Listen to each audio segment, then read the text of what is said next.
दोस्तों, यदि आप चाहते हैं ललित नारायण मिथिला विश्वविद्यालय से स्नातक में नामांकन लेना, जिसके तहत आप बीए, बीएससी, बीकॉम जैसे कोर्स करना चाहते हैं 24 से 28 सत्र के लिए, तो आपके लिए काफ़ी बड़ी खुशखबरी है, क्योंकि ललित नारायण मिथिला विश्वविद्यालय के द्वारा आप सभी का स्नातक में नामांकन के लिए ऑनलाइन आवेदन की प्रक्रिया शुरू कर दी गई है।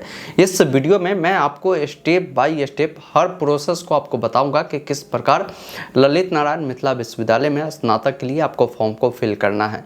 उम्मीद करूंगा कि ये वीडियो आपको काफ़ी पसंद आएगा, तो इससे लाइक और शेयर जरूर कर दीजिएगा, क्योंकि आपके लाइक और शेयर से ही हमारी मनोबल जो है बढ़ती है और आपके लिए मैं निरंतरन अपडेट देने का काम करता हूँ। अगर आपको लगता है कि ये चैनल आपके लिए हेल्पफुल है तो सब्सक्राइब जरूर कर लेंगे, क्योंकि आगे भी मैं कई सारे अपडेट आपको दूंगा। जब तक आपकी एडमिशन नहीं हो जाती, आगे आपकी परीक्षा फॉर्म भराएगी, तमाम जगहों पर मैं आपको इस चैनल के माध्यम से हेल्प करूँगा, तो ज़रूर जुड़ जाइए, जो कि बिल्कुल फ्री ऑफ कॉस्ट है। और हमारे साथ व्हाट्सएप चैनल, टेलीग्राम से भी जुड़िए, क्योंकि वहाँ पर भी सारी अपडेट मैं देने का काम करता हूँ। फिलहाल अपने स्क्रीन पर चलता हूँ और बताता हूँ कि कैसे ललित नारायण मिथिला विश्वविद्यालय में स्नातक एडमिशन का फॉर्म आपको फिल करना है।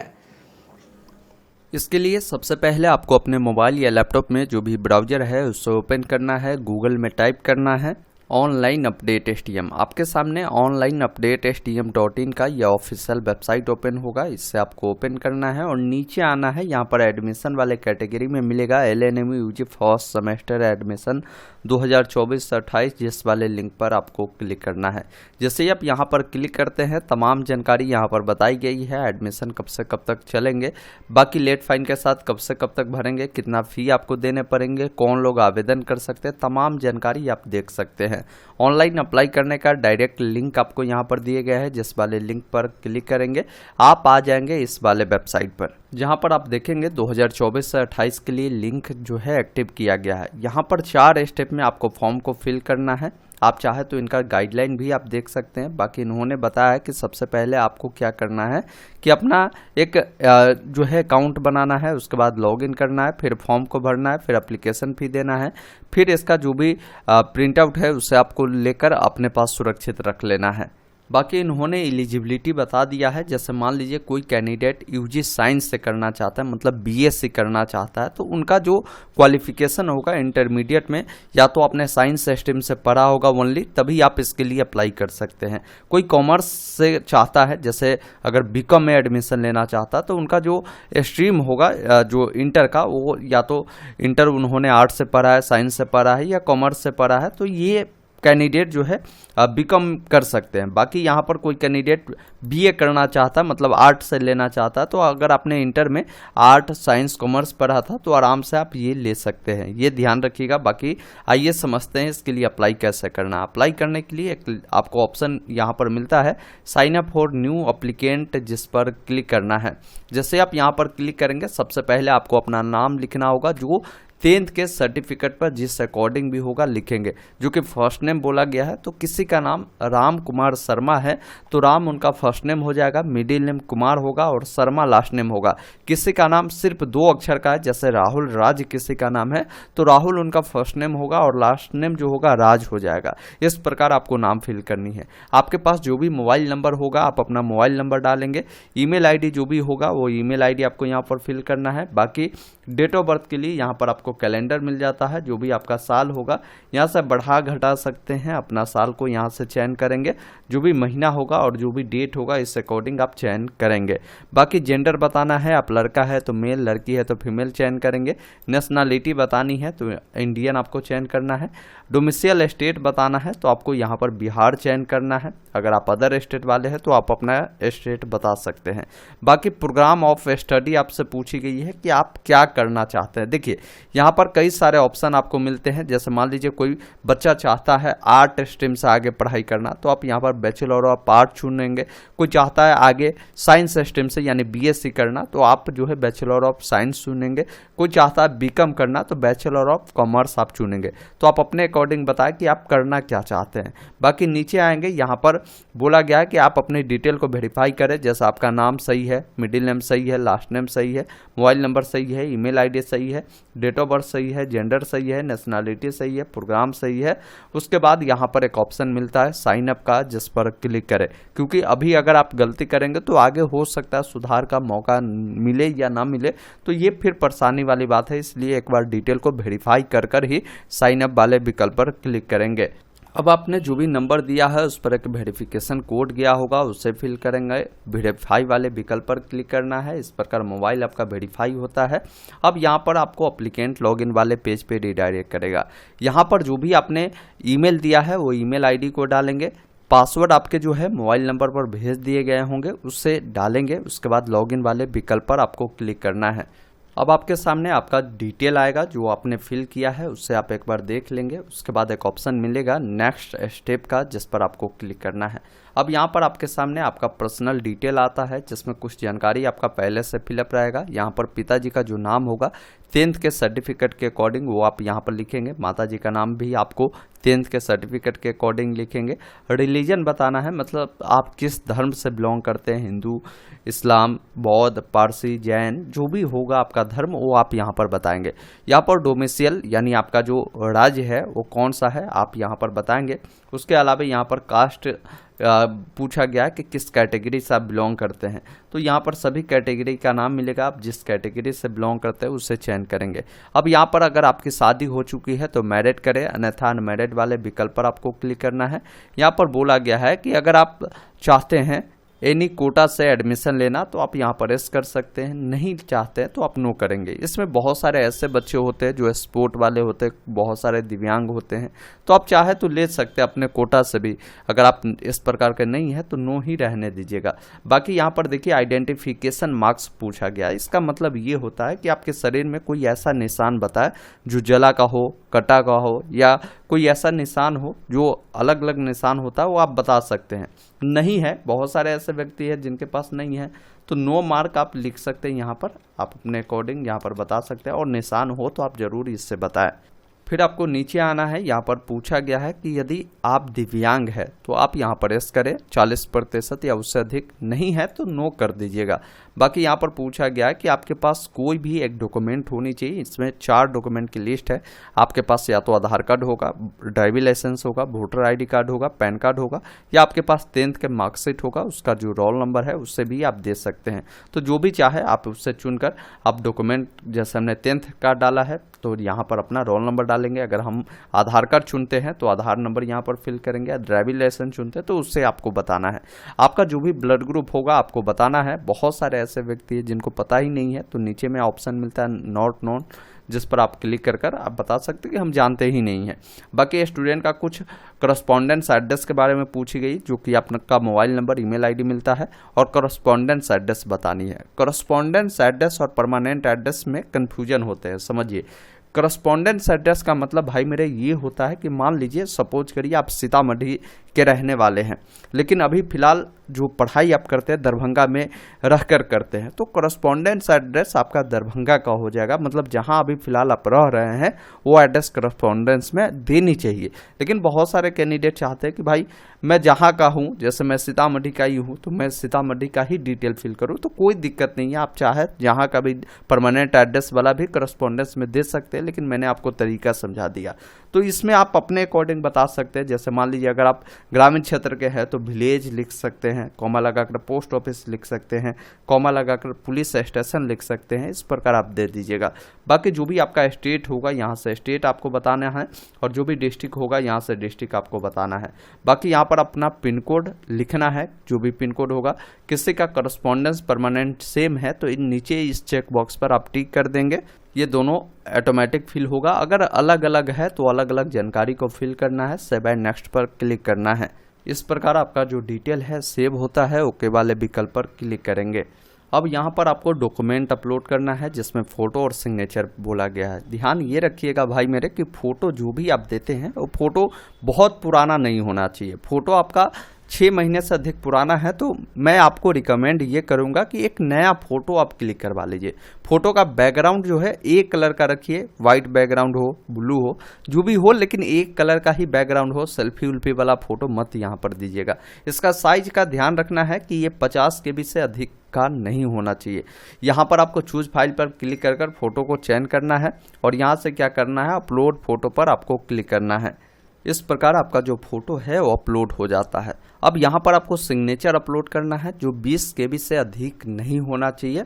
आप यहाँ से चूज कर कर इससे भी अपलोड करेंगे। अब बहुत सारे ऐसे मेरे भाई हैं जिनको फोटो का साइज कम करने नहीं आता है, मैं उनको भी बता देता हूँ कैसे कम करेंगे। देखिए, इसके लिए आप गूगल में बस लिखना है compressjpg.com। आपके सामने ये वेबसाइट आएगा, इससे ओपन कर लीजिएगा। जहाँ भी आपने फ़ोटो रखा है, सपोज करिए कि मेरा ये एक फ़ोटो ये है, मैं चाहता हूँ कि इसका साइज़ कम करना, तो यहाँ से क्या करेंगे, फ़ोटो जब अपलोड करेंगे तो यहाँ पर आपको परसेंटेज दिखाएगा कि आपका ओरिजिनल साइज इतना है और हमने कम कर कर इतना कर दिया है। तो आपको और भी कम करना है तो यहाँ से इससे नीचे करेंगे तो और भी देखेंगे ये 4 KB में हो गया। बढ़ाना है तो ऊपर कर दीजिएगा, ये बढ़ जाएगा। उससे यहाँ से अप्लाई कर दीजिएगा और यहाँ से डाउनलोड करिएगा। इस प्रकार आपका साइज कम हो जाएगा। अगर मान लीजिए आपको लैपटॉप से फॉर्म भरने में परेशानी होती है तो आप हमें कमेंट बॉक्स में बता दीजिएगा कि सर मोबाइल से कैसे फॉर्म भरे। उस पर भी मैं डिटेल में वीडियो लाऊंगा जिसमें हर स्टेप को मैं आपको समझा दूंगा। बाकी आप कमेंट करके हमें ज़रूर बताएंगे। चलिए सिग्नेचर यहाँ पर अपलोड करते हैं। फिर यहाँ पर बोला गया है कि इंटरमीडिएट का जो भी मार्कशीट है उससे अपलोड करें, जिसका जो साइज होगा 250 KB में JPG फॉर्मेट में होना चाहिए। अब बोलेंगे कि सर हमारे पास तो मार्कशीट है नहीं। भाई मेरे, मार्कशीट आपके पास इंटरनेट वाला तो होगा, वो आप यहाँ पर अपलोड करिएगा। बाकी एडमिशन के समय आपका ओरिजिनल मार्कशीट देखा जाएगा, तो अभी नेट वाला को ही आप अपलोड कर देंगे। बाकी यहाँ पर बोला गया कि आपके पास कास्ट सर्टिफिकेट जो होगा उससे आप यहाँ पर अपलोड करिएगा, जो कि बिहार सरकार वाला जो इशू होता है आपने RO लेवल से बनाया होगा, उससे यहाँ से चयन कर अपलोड करेंगे। उसके बाद सेव एंड नेक्स्ट वाले विकल्प पर क्लिक करना है। इस प्रकार आपका डॉक्यूमेंट भी अपलोड होता है। ओके वाले विकल्प पर क्लिक करेंगे। अब देखिए, यहाँ पर आपको पूछा गया कि आपने जो इंटरमीडिएट पढ़ाई किया है वो किस स्ट्रीम से किया है। अगर आपने साइंस से किया था तो साइंस, आर्ट से किया था तो आर्ट, कॉमर्स से किया था तो कॉमर्स आप यहाँ पर बता सकते हैं। बाकी आप अपने अकॉर्डिंग देख लीजिएगा। यहाँ पर पूछा गया कि जो आपने पढ़ाई किया हो किस बोर्ड से किया है, आप बोर्ड का नाम चयन करेंगे। अगर बोर्ड का नाम मिले तो अदर आप चुन सकते हैं, बोर्ड का नाम यहाँ पर होगा तो बोर्ड का नाम चयन करेंगे। बाकी किस साल आपने इससे उत्तीर्ण किया है वो आप यहाँ पर बताएंगे। क्या आपका रोल नंबर है वो बताएंगे। टोटल जो मार्क्स है आपको बताना है कि कुल कितने का एग्जाम हुआ था। तो बिहार बोर्ड के होंगे तो 500 का हुआ है, उसमें मान लीजिए आपको 350 नंबर मिले हैं तो आप बताएंगे 350 मिला तो आपका परसेंटेज आ जाएगा। आपका जितना भी मिला है ऑप्टेन मार्क्स में आप वो बताएंगे। बाकी यहाँ पर देखिए, प्रोग्राम ऑफ स्टडी के बारे में पूछा गया है, तो आप यहाँ जो भी आगे प्रोग्राम आप स्टडी करना चाहते हैं, मान लीजिए आप स्नातक में BA ही लेना चाहते हैं तो आप यहाँ से आर्ट चुनेंगे। अगर आप BSc करना चाहते हैं तो साइंस चुनेंगे। BCom करना चाहते हैं तो आप यहाँ से कॉमर्स चुनेंगे। तो मान लीजिए हमको आगे आर्ट से पढ़ाई करना है तो हमने यहाँ पर आर्ट चुना। आप साइंस, कॉमर्स जिससे भी पढ़ना चाहते हैं आप बताएंगे। अब यहाँ पर मेजर सब्जेक्ट का चुनाव करना है। देखिए, मेजर सब्जेक्ट क्या होता है, पहले क्या होता था कि ये आपका ऑनर्स जो होता था मेन सब्जेक्ट, वो अब यहाँ पर मेजर सब्जेक्ट बोला जाता है उसे। तो आपका ये जो मेजर सब्जेक्ट होगा ये आपका मेन सब्जेक्ट हो जाएगा। तो मेन सब्जेक्ट आप जो भी रखना चाहते हैं आप यहाँ से बताएंगे। सभी सब्जेक्ट का आपको नाम मिलता है, आप जिससे भी रखना चाहे उससे चयन करेंगे। बाकी नीचे आएंगे, बाकी आपके ये भी सब्जेक्ट और रहेंगे, जैसे माइनर सब्जेक्ट हो गए, मल्टीडिसिप्लिनरी हो गए, मॉडर्न इंडियन लैंग्वेज कोर्स हो गए, स्किल इन्हांसमेंट कोर्स हो गए। ये सब आपका सब्जेक्ट रहने वाले हैं। बाकी यहाँ पर आपको कॉलेज का चयन करना है कि आप कॉलेज कौन सा लेना चाहते हैं, किस जिला का। आप जानते होंगे ललित नारायण मिथिला विश्वविद्यालय का जो कॉलेज चलता है वो 4 जिले में ही चलता है। अगर आपको नहीं पता है तो मैं आपको बता दूं, इसी 4 जिला में आपको अलग अलग कॉलेज मिलते हैं, वहाँ का कॉलेज ले सकते हैं। जैसे सपोज करिए हमें दरभंगा जिला का कॉलेज चाहिए तो हम दरभंगा को 1 नंबर प्रेफरेंस में डालेंगे। अगर मान लीजिए आपके नियर में आप बेगूसराय पड़ता है, मधुबनी पड़ता है, समस्तीपुर पड़ता है, तो पहले आप क्या करें, उस जिला को ही चुनें जो आपके नियर में हो, क्योंकि आप जानते होंगे अब पढ़ाई भी आपको करना होगा, अटेंडेंस भी होता है। तो ये नहीं कि आप रहते कहीं और है और कहीं का कॉलेज डाल देंगे और पढ़ने नहीं जाएंगे तो फिर आपको एग्जामिनेशन फॉर्म नहीं भरने दिया जाएगा। ये विशेष रूप से ध्यान रखना है। तो अपने होम डिस्ट्रिक्ट या नियर वाले डिस्ट्रिक्ट को ही चयन करें। बाकी कॉलेज उस जिला का जितना भी होगा वो कॉलेज का नाम मिलेगा, उस कॉलेज को चुनेंगे। अब माइनर सब्जेक्ट आप जो भी रखना चाहते हैं यहाँ से आप चयन करेंगे। उसके अलावा मल्टी डिसिप्लिनरी में आप जो भी सब्जेक्ट रखना चाहते हैं उसे आपको यहाँ पर चयन करना है। बाकी MIL में जो भी आप रखना चाहते हो आप यहाँ से चयन करेंगे। उसके बाद SEC में जो भी आप रखना चाहते हैं उससे आप यहाँ से चयन करेंगे, और VSC में जो भी आप रखना चाहते हैं उससे आप चयन करेंगे, क्योंकि सबका आपको यहाँ पर लिस्ट मिलता है, उसी में से आपको कोई ना कोई सब्जेक्ट चुनना है। ये नहीं कि अपने मन से कुछ भी चुन लेंगे। तो इतना समझ लीजिए जो आपका मेजर सब्जेक्ट है वो आपका ऑनर्स के रूप में काम करेगा। ये जो माइनर सब्जेक्ट है एक तरीके से जो पहले सब्सिडी हुआ करता था वो सब्सिडी के रूप में आपका काम करेगा। ये आपका MIL जो होता है पहले लैंग्वेज हुआ करता था, वो लैंग्वेज के रूप में काम करेगा। बाकी ये जो 2 कोर्स है वो नया शामिल किया गया है। ये जो नई सिलेबस बनी है 4 साल वाला जो स्नातक हुआ है उसमें ये 2 नया सब्जेक्ट आपको ऐड हुआ है। बाकी सेकंड नंबर में जो भी कॉलेज आप देना चाहते हैं जिस जिला का उसे चयन कर यहाँ से कॉलेज आपको चयन करना है। इसी अनुसार आपको जो सब्जेक्ट है आपको चयन कर लेना है। बाकी 5 प्रेफरेंस आपको यहाँ पर आपको देना है। उसके बाद एक ऑप्शन मिलेगा सेव एंड प्रीव्यू का, जिस पर क्लिक करना है। अब आपके सामने फॉर्म का प्रीव्यू आता है। इसमें अपनी तमाम जानकारी मिलान करें। जो जानकारी अभी फिल किया है कोई जानकारी गलत है तो उससे अभी आप सुधार कर सकते हैं। सभी जानकारी सही लगे आपको तो इस चेक बॉक्स पर आपको टिक करना है और एक ऑप्शन मिलता है सबमिट फॉर्म का, जिस पर क्लिक करें। जानकारी गलत है तो एडिट एप्लीकेशन फॉर्म पर क्लिक कर उससे आप सुधार कर सकते हैं। चलिए हम सबमिट फॉर्म पे क्लिक करते हैं, क्योंकि मेरा डिटेल सही है तो इस प्रकार डाटा सेव होता है। अब आपको पेमेंट करना होगा। पेमेंट आपको 500 रुपये है। तो ध्यान ये रखेंगे ये बिना लेट फाइन का है। अगर आप लेट करेंगे, इसका लेट फाइन का जो जानकारी है वेबसाइट पर हमने दे दिया, देख लेंगे। अब पेमेंट करने के लिए एक ऑप्शन मिलता है मेक पेमेंट का, जिस पर क्लिक करें। कन्फर्म पेमेंट वाले विकल्प पर क्लिक करना है। अब थोड़ा सा वेट करेंगे। पेमेंट आप चाहे तो कार्ड, UPI या QR कोड को स्कैन कर सकते हैं। जैसे कार्ड से करना है तो कार्ड की जानकारी दे देनी है, कार्ड नंबर, कार्ड किनके नाम से, मंथ, ईयर और CVV डालकर यहाँ से पेमेंट करेंगे। अगर मान लीजिए किसी को UPI से करना है तो UPI से करेगा। QR कोड को स्कैन कर करना है तो QR कोड को आप यहाँ से जनरेट कर सकते हैं। इस पर क्लिक करेंगे तो कई बार एक एरर आता है। देखिए जब पेमेंट आपका हो जाता है तो इस प्रकार 2 ऑप्शन आपके सामने दिखेगा। पहला है सेंड एनीवे का और दूसरा है गो बैक का। तो हमेशा आपको सेंड एनीवे वाले विकल्प पर क्लिक करना है, इससे आपका पेमेंट नहीं फंसेगा। गो बैक पर गलती से भी क्लिक करेंगे तो आपका पेमेंट फंस जाएगा। सेंड एनीवे पर क्लिक कर इसका जो प्रिंट आउट है उससे आपको निकाल कर रख लेनी है। गलती से मान लीजिए अगर आपका पेमेंट फंस जाता तो क्या करेंगे, तो देखिए यहाँ पर कॉन्टैक्ट अस का एक ऑप्शन दिए गए हैं। इसमें आपको कई सारे कॉन्टैक्ट नंबर दिए गए हैं जो कि टेक्निकल सपोर्ट के लिए है। आप इन्हें कॉल कर अपनी शिकायत को दर्ज कर सकते हैं और आपका जो भी पेमेंट फंसा है वो क्लियर हो जाएगा। इन्होंने एक चीज़ लिखा भी है कि अगर किसी का पेमेंट अगर कट जाता है उनके अकाउंट से और अगर मान लीजिए वो पैसा नहीं दिखाता है तो आपको ये पैसा ऑटोमेटिक 24 से 48 घंटा में क्लियर हो जाएगा, ऑटोमेटिक अपडेट हो जाएगा। दोबारा पेमेंट करने की ज़रूरत आपको नहीं है।